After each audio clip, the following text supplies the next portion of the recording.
Art Ekman takes a look back at the action last week in Dallas on our Mobile One update. Last week, Ezra Lusk broke from the gate believing he could beat his old friend Ricky Carmichael. Mike LaRocco hit the deck in turn one, holding up Suzuki's Kevin Windham. Out front, Lusk, coming off 2 podium appearances, could feel the presence of Carmichael. But even though he made time of the whoops, Ricky, looking for his first 250 Supercross title, was faster than other areas. It was bar to bar for the first 5 laps. Carmichael took the lead. Lusk then bobbled, giving the Kawasaki rider the break he was working for. Defending champion Jeremy McGrath started in 4th. By the time he got into 3rd, RC and Lusk were gone. With Lusk holding down 2nd and Carmichael taking the checkers, it was just the margin of victory that the Florida native needed to win the 2001 250 championship. Carmichael, the #1 plate.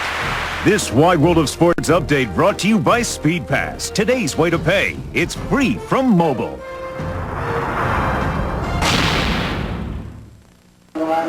What a monumental year it has been for #4, Ricky Carmichael, the changing of the guard.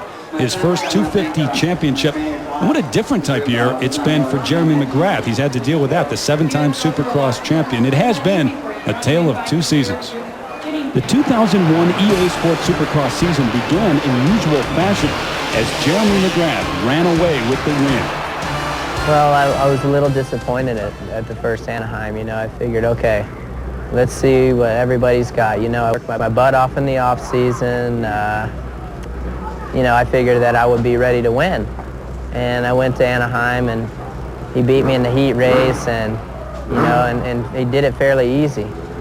And I was struggling with some arm pump and, you know, my heart and lungs were fine. I wasn't getting tired, and then the main event rolled around and things were looking good, and like I caught up to Yogi, and like lap 13, my arms blew up, and Jeremy did the same old thing, you know, just pulled away and won by 10 seconds. And you know, that was hard for me to accept, and I didn't accept it. The first race was a bad example of what was to come, and the second race was San Diego, and that was it. I mean, right then I knew, you know, you could tell that Ricky had grown up a little bit and kind of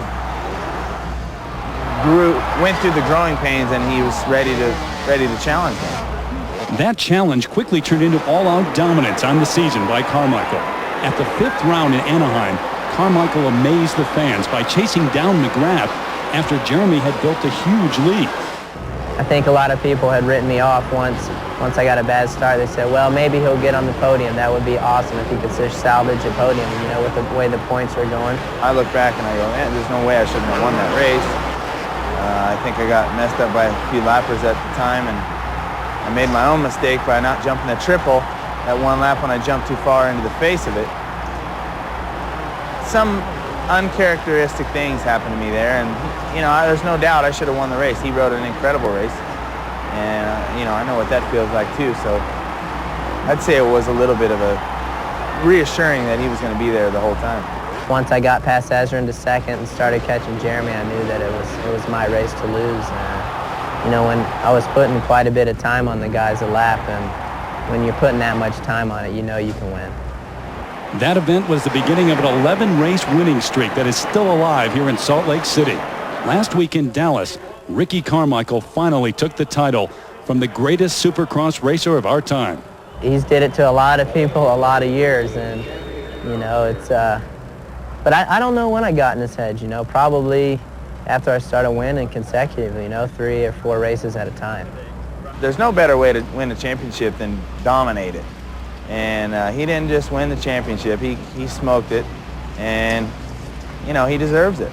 It feels awesome to beat Jeremy before he retires. I believe that he had a good bike this year. I believe he was on top of his game, and there was no excuses. I want to work my butt off and try and beat Ricky next year, because obviously he's the man to beat now. So that's all right. All the pressure's on him now, not me. It's been on me for 10 years, you know. I'm kind of happy to have someone else have it.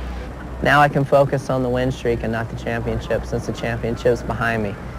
I need 2 more races to tie his winning streak, and if I do tie it, then hopefully I can win next year the season opener, and then I've won 14. When you have such an incredible record, like I'm holding right now, it's you think, oh no, no one's ever going to get that. But you know, that's what records are for. They're made to be broken. I didn't think so soon there would be someone having a chance at it, but yeah, I think right now would be a great time to stop him.